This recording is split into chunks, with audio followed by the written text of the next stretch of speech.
শুভ সকাল প্রিয় দর্শক, একুশে টেলিভিশনের প্রভাতী আয়োজন একুশের সকাল অনুষ্ঠানে আপনাদের সবাইকে স্বাগত জানাই। আমি জোনাকি জ্যোতি। দর্শক, নানান রকম বৈচিত্র্যময়তা নিয়েই প্রকৃতি আসে আমাদের জীবনে। প্রতিটি দিনও বৈচিত্র্যময়, আর তাই তেমন একটি দিন শুরু হোক আমাদের সাথে। সবাইকে আমন্ত্রণ জানাই একুশের সকালের আজকের আয়োজনে। আজ একুশের সকাল অনুষ্ঠানের বিভিন্ন অংশে থাকছে আজ ও আগামীকালের আবহাওয়ার খবর, ইতিহাসের এই দিনে জানেন কি, অজানা তথ্য, আমাদের উদ্ভিদ আমাদের পরিবেশ এবং থাকছে প্রিয় শিল্পীর মিউজিক ভিডিও। চলুন শুরুতেই জেনে নেব আজ ও আগামীকালের আবহাওয়ার খবর। আজ রবিবার 28শে বৈশাখ 1432 বঙ্গাব্দ, 11ই মে 2025 খ্রিস্টাব্দ, 12ই জিলকাদ 1446 হিজরি গ্রীষ্মকাল। আজকে সূর্যাস্ত সন্ধ্যা 6টা 32 মিনিটে এবং আগামীকাল সূর্যোদয় সকাল 5টা 18 মিনিটে। আবহাওয়া অফিস জানায়, সারা দেশে আবহাওয়া প্রধানত শুষ্ক থাকতে পারে। সেই সঙ্গে সারা দেশে দিন এবং রাতের তাপমাত্রা প্রায় অপরিবর্তিত থাকতে পারে।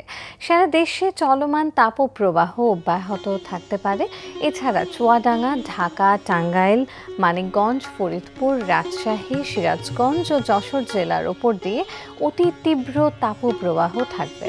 পাশাপাশি দেশের অন্য জেলাগুলোতে মৃদু থেকে মাঝারি ধরনের তাপপ্রবাহ থাকবে। তবে সিলেট বিভাগের দু এক জায়গায় বজ্রসহ বৃষ্টি হতে পারে।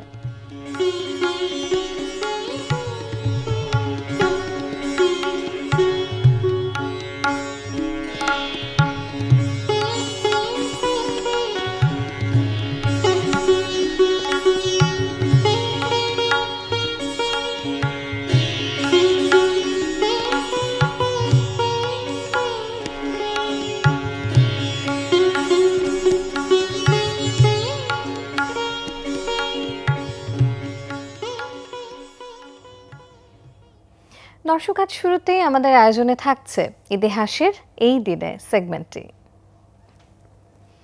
1935 সালের 11ই মে জার্মানির বার্লিন শহরে একটি ঐতিহাসিক মুহূর্তের সূচনা হয়। এই দিনে পৃথিবীর প্রথম টেলিভিশন প্রেরণ যন্ত্র আনুষ্ঠানিকভাবে কাজ শুরু করে এবং এর মাধ্যমে মানব ইতিহাসে প্রথমবারের মতো টেলিভিশন অনুষ্ঠান সম্প্রচারের দিগন্ত উন্মোচিত হয়। বার্লিনের এই উদ্ভাবন শুধুমাত্র একটি প্রযুক্তিগত অগ্রগতি ছিল না, বরং এটি যোগাযোগের এক নতুন যুগের সূচনা করে, যা মানুষের জীবনযাত্রায় সুদূর প্রসারী পরিবর্তন এনেছিল। এই প্রাথমিক টেলিভিশন সম্প্রচার প্রযুক্তি আজকের দিনের অত্যাধুনিক ডিজিটাল সম্প্রচার থেকে বহু দূরে ছিল। সেই সময়কার টেলিভিশন যন্ত্র ছিল বিশাল এবং জটিল, এবং ট্রান্সমিশন প্রক্রিয়া ছিল সীমিত। প্রথম দিকের টেলিভিশন অনুষ্ঠানগুলো সাদা কালোয় সম্প্রচারিত হতো এবং এর দর্শক সংখ্যাও ছিল সীমিত। মূলত বার্লিনের কিছু বিশেষ স্থানে এবং কিছু উৎসাহী প্রযুক্তিবিদদের মধ্যেই এই নতুন মাধ্যমের অভিজ্ঞতা সীমাবদ্ধ ছিল। তবে এই সীমিত পরিসর সত্ত্বেও বার্লিনে টেলিভিশন সম্প্রচারের আনুষ্ঠানিক সূচনা একটি যুগান্তকারী ঘটনা হিসেবে চিহ্নিত হয়ে আছে। এটি প্রমাণ করেছিল যে দূরবর্তী স্থানে ছবি ও শব্দ প্রেরণ করাও সম্ভব, যা পরবর্তীতে বিনোদন, শিক্ষা এবং তথ্যের প্রসারে এক বিশাল ভূমিকা পালন করবে। এই প্রাথমিক পদক্ষেপই ধীরে ধীরে আজকের বিশ্বব্যাপী টেলিভিশন শিল্পের ভিত্তি স্থাপন করে।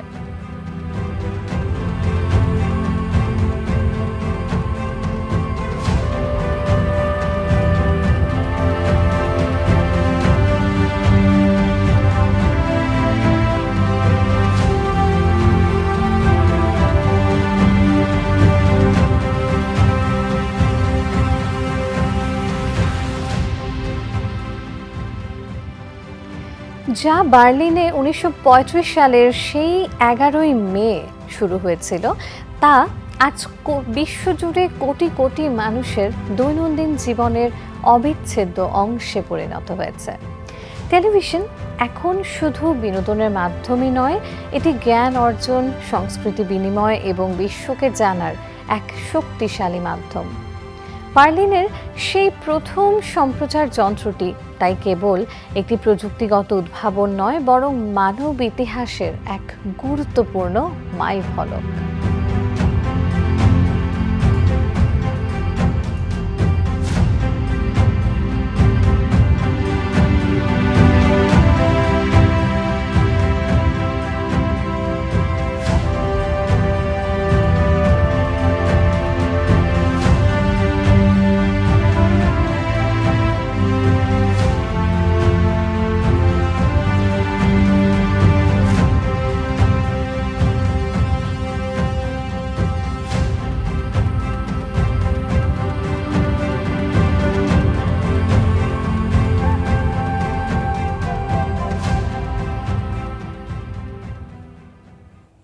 প্রিয় দর্শক, দেখছিলেন ইতিহাসের এই দিনে সেগমেন্টটি।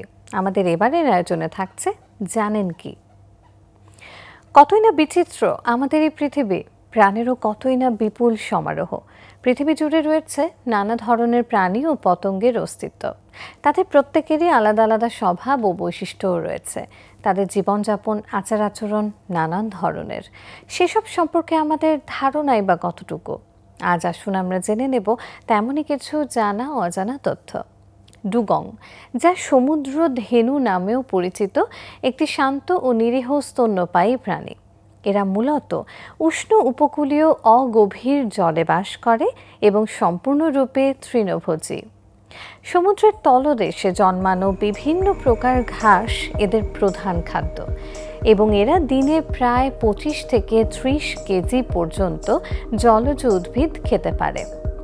ডুগংয়ের শরীর লম্বাটে এবং এদের একটি চ্যাপ্টা ডলফিনের মতো লেজ রয়েছে, যা এদের জলে সহজে চলাচল করতে সাহায্য করে। প্রাপ্তবয়স্ক ডুগং সাধারণত 2.5 থেকে 3.5 মিটার পর্যন্ত লম্বা হতে পারে এবং ওজন 230 থেকে 420 কেজি পর্যন্ত হয়। ডুগং সাধারণত একা বা ছোট দলে ঘুরে বেড়ায়। এদের প্রজনন হার খুবই কম। স্ত্রী ডুগং প্রতি কয়েক বছর অন্তর একটি করে বাচ্চা দেয় এবং বাচ্চার জন্মের পর দীর্ঘ সময় ধরে তার যত্ন নেয়। এই কারণে ডুগংয়ের সংখ্যা দ্রুত হ্রাস পেলে তা পুনরুদ্ধার হতে অনেক সময় লাগে।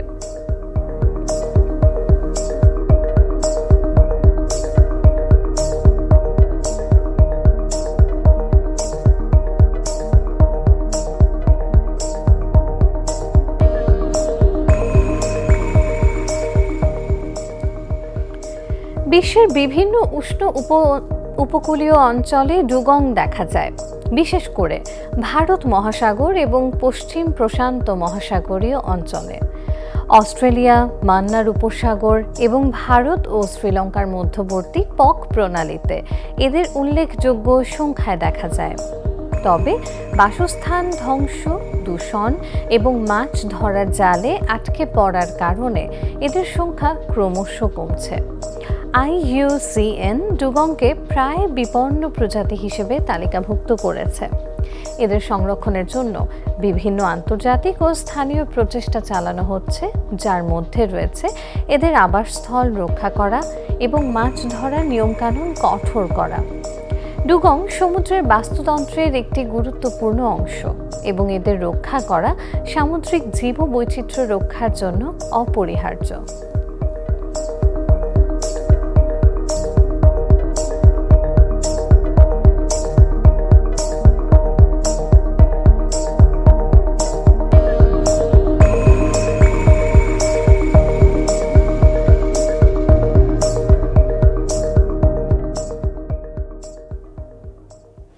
দর্শক, ডুগং সম্পর্কে তো অনেক কিছু জেনে নিলাম জানেন কি সেগমেন্টটি থেকে। এই পর্যায়ে ছোট্ট একটি বিরতি নিচ্ছি, তবে বিরতির পর আরও অনেক আয়োজন নিয়ে ফিরে আসছি। থাকুন 21 সকালের সাথেই। দর্শক, নানান রকম আয়োজন নিয়ে আবারও ফিরে এলাম 21 সকালের আজকের আয়োজনে। আমাদের এবারের আয়োজনে থাকছে অজানা তথ্য সেগমেন্টটি। আমাদের মাঝে মাঝে মনে হয় আমরা অনেক কিছু জানি, আবার মাঝে মাঝে মনে হয় অনেক কিছুই যেন জানা নেই। আমাদের এই জানার যেমন শেষ নেই, তেমনি জানার আগ্রহেরও তো শেষ নেই। আমরা জানি বা কতটুকু? তবে আমরা আপনার শেখা বা জানার ক্ষেত্রে একটু সহযোগিতা তো করতেই পারি। আমাদের জানা ও অজানা এমনই নানান তথ্য নিয়েই আজকের বিশেষ আয়োজন অজানা তথ্য। মেক্সিকোর চিহুয়াহুয়া মরুভূমির নিচে অবস্থিত কুয়েভা দে লোস ক্রিস্টালেস বা স্ফটিকের গুহা একটি বিস্ময়কর স্থান।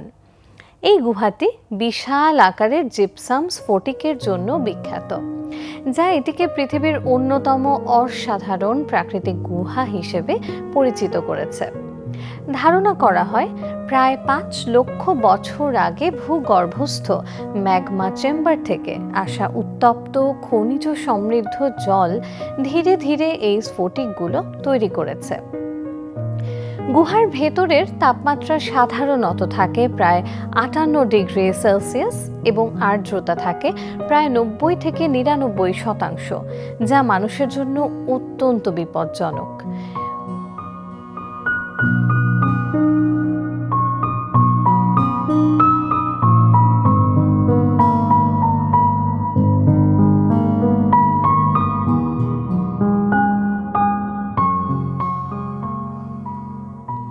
এই গুহার প্রধান কক্ষটি প্রায় 30 মিটার লম্বা এবং 10 মিটার চওড়া, যেখানে 0.5 মিটার থেকে শুরু করে 11 মিটার পর্যন্ত দৈর্ঘ্যের বিশাল স্ফটিক স্তম্ভ দেখা যায়। এই স্ফটিকগুলো এতটাই স্বচ্ছ যে এদের মধ্য দিয়ে আলো প্রবেশ করতে পারে। বিজ্ঞানীরা মনে করেন এই গুহার স্থিতিশীল ভূতাত্ত্বিক পরিবেশ এবং খনিজ সমৃদ্ধ জলরাশি দীর্ঘ সময় ধরে এই অসাধারণ স্ফটিকগুলোর বিকাশে সাহায্য করেছে। স্ফটিকের গুহাটি খনিজ অনুসন্ধানের সময় 2000 সালে দুর্ঘটনাক্রমে আবিষ্কৃত হয়েছিল। এর পরিবেশ মানুষের প্রবেশের জন্য অত্যন্ত প্রতিকূল হওয়ায় গবেষকদের বিশেষ সুরক্ষা সরঞ্জাম ব্যবহার করতে হয়। গুহার স্ফটিকগুলো অত্যন্ত ভঙ্গুর এবং সামান্য আঘাতেও ভেঙে যেতে পারে, তাই এর সুরক্ষা ও গবেষণা অত্যন্ত সতর্কতার সাথে করা হয়।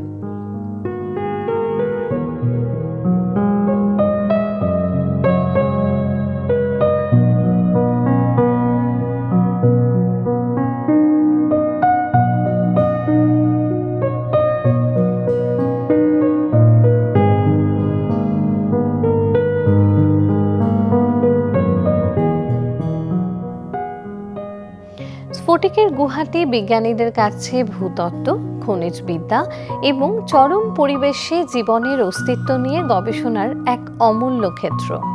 পর্যটকদের জন্য সরাসরি এই গুহা পরিদর্শনের সুযোগ না থাকলেও এর আবিষ্কার এবং ভেতরের চিত্র বিশ্বজুড়ে মানুষের মধ্যে এক গভীর আগ্রহ সৃষ্টি করেছে।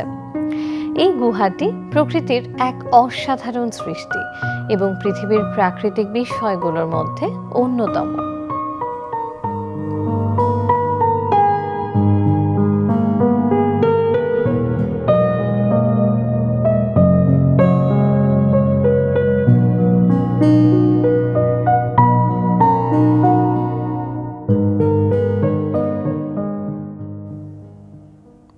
প্রিয় দর্শক, দেখছিলেন অজানা তথ্য সেগমেন্টটি। এই পর্যায়ে নিচ্ছি ছোট্ট একটি বিরতি। কোথাও যাবেন না, ফিরছি আমাদের টুকিটাকি আমাদের উদ্ভিদ আমাদের পরিবেশ সেগমেন্টটি নিয়ে, এবং থাকছে প্রিয় শিল্পীর মিউজিক ভিডিও। তাই থাকুন 21 সকালের সাথেই।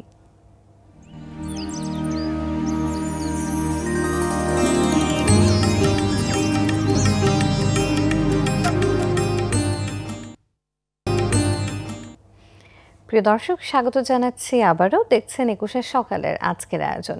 আমাদের এবারের আয়োজনে থাকছে আমাদের উদ্ভিদ আমাদের পরিবেশ সেগমেন্টটি। আমাদের জীবনের অনেক গুরুত্বপূর্ণ একটি উপাদান উদ্ভিদ। মানুষ বেঁচে থাকার জন্য উদ্ভিদ থেকে যেমন অক্সিজেন গ্রহণ করে, তেমনি উদ্ভিদও মানুষ থেকে কার্বন ডাই অক্সাইড গ্রহণ করে। প্রতিটি উদ্ভিদের আলাদা কিছু গুণাগুণ রয়েছে যা মানুষের জীবন ধারণের ক্ষেত্রে ভীষণ গুরুত্বপূর্ণ।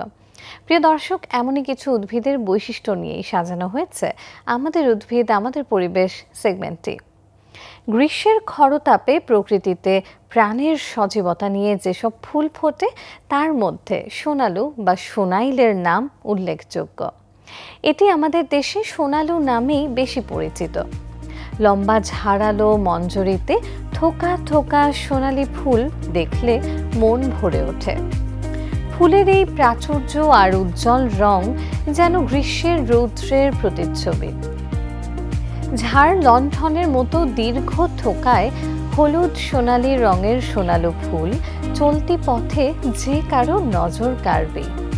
শীতকালে সোনালুর শাখা প্রশাখায় সীমাহীন নিঃসঙ্গতা ভর করে। পুরো গাছে একটি পাতাও থাকে না। বসন্তেও অনেকটা নিষ্প্রাণ নিস্তব্ধ। সোনালুর ঘুম ভাঙে বৈশাখের শুরুতে। তখন দীর্ঘ মঞ্জরির ফুলগুলো ফুটতে শুরু করে। তার সঙ্গে থাকে নতুন পাতার জাগরণ। দেখতে দেখতে ফুলে ফুলে ছেয়ে যায় গাছ। পুষ্পিত সোনালু তখন যেন কাঁচা সোনা রঙে আবৃত। ডালপালা ভরে ওঠে কচি সবুজ পাতায়।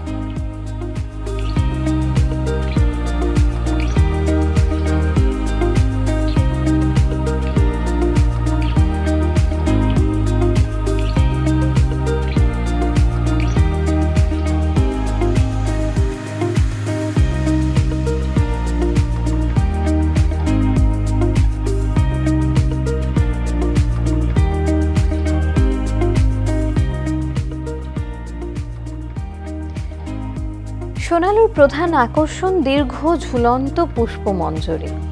বৈশাখী হাওয়ার পরশে এর থোকাগুলো দুলতে থাকে, ঠিক যেন কানের দুলের মতো। আর হলুদ বরণ সৌন্দর্য মাতোয়ারা করে রাখে চারপাশ। সোনালু গাছ আকারে ছোট, ডালপালা ছড়ানো ছিটানো, নিবিড় নয়। গাঢ় সবুজ রঙের পাতাগুলো যৌগিক, মসৃণ ও ডিম্বাকৃতির। 5টি পাপড়ি মিলিয়ে একটি ফুল 1 থেকে 1.5 ইঞ্চি পর্যন্ত চওড়া হয়ে থাকে। ফল গোল, লাঠির মতো লম্বা। এ কারণে সোনালু কোথাও কোথাও বানর লাঠি নামেও পরিচিত। সোনালুর ফল, ফুল ও পাতা বানরের প্রিয় খাদ্য। এই গাছের কাঠ জ্বালানি ছাড়াও অন্যান্য কাজে লাগে। ফলের বিভিন্ন অংশ বাত, বমি ও রক্তস্রাব প্রতিরোধে উপকারী।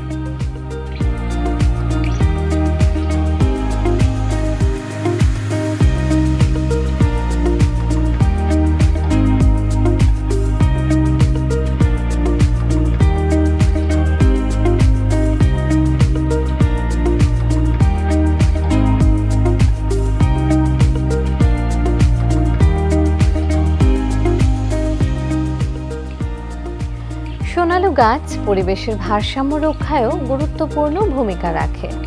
এটি মাটির ক্ষয় রোধ করে এবং পাখিদের আশ্রয় ও খাদ্য যোগায়।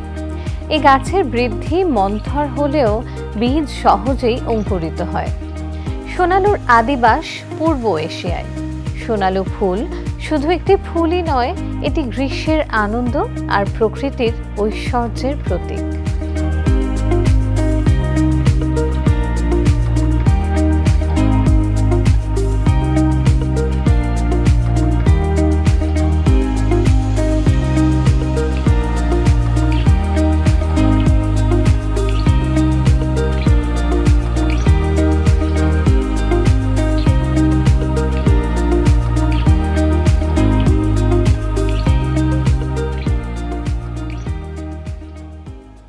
প্রিয় দর্শক, দেখছিলেন আমাদের উদ্ভিদ আমাদের পরিবেশ সেগমেন্টে। মাকে নিয়ে চমৎকার একটি মিউজিক ভিডিও উপভোগ করছিলাম। আজকের দিনটি সবার আরও সুন্দর হয়ে উঠুক মায়ের সাথে কোনো স্মৃতি বুনন কিংবা রোমন্থনের মধ্য দিয়ে। 21শে সকালের আজকের এই আয়োজন দর্শক কেমন লাগলো আপনাদের? আপনাদের যে কোনো পরামর্শ, মতামত, ভালো লাগা, মন্দ লাগা আমাদের জানাতে পারেন এই ঠিকানায়। প্রযোজক 21শে সকাল, 21শে television limited, Jahangir tower, 10 Kazi Nazrul Islam avenue, Karwan বাজার, ঢাকা 1215। ফোন 8802-5501 4316 থেকে 25। Email address sakal@21e-tv.com। আমাদের এই অনুষ্ঠানটি দেখতে পারেন www.youtube.com/@tvlifestyle এই চ্যানেলটিতে। দর্শক, আমরা থাকবো আপনাদের মতামতগুলো জানার অপেক্ষায়। একেবারে অনুষ্ঠানের শেষ পর্যায়ে চলে এসেছি। প্রতি রবিবার থেকে বৃহস্পতিবার নতুন নতুন নানান বিষয় নিয়ে আমরা হাজির হয়ে যাই সকালবেলা আপনাদের সাথে। ঠিক সকাল ৭:৩০ আগামীকাল আবারও দেখার আমন্ত্রণ জানিয়ে আজকের মতো বিদায় নিচ্ছি। সবাই ভালো থাকুন, সুস্থ থাকুন এবং শুভ সকাল জানাই আরও একবার।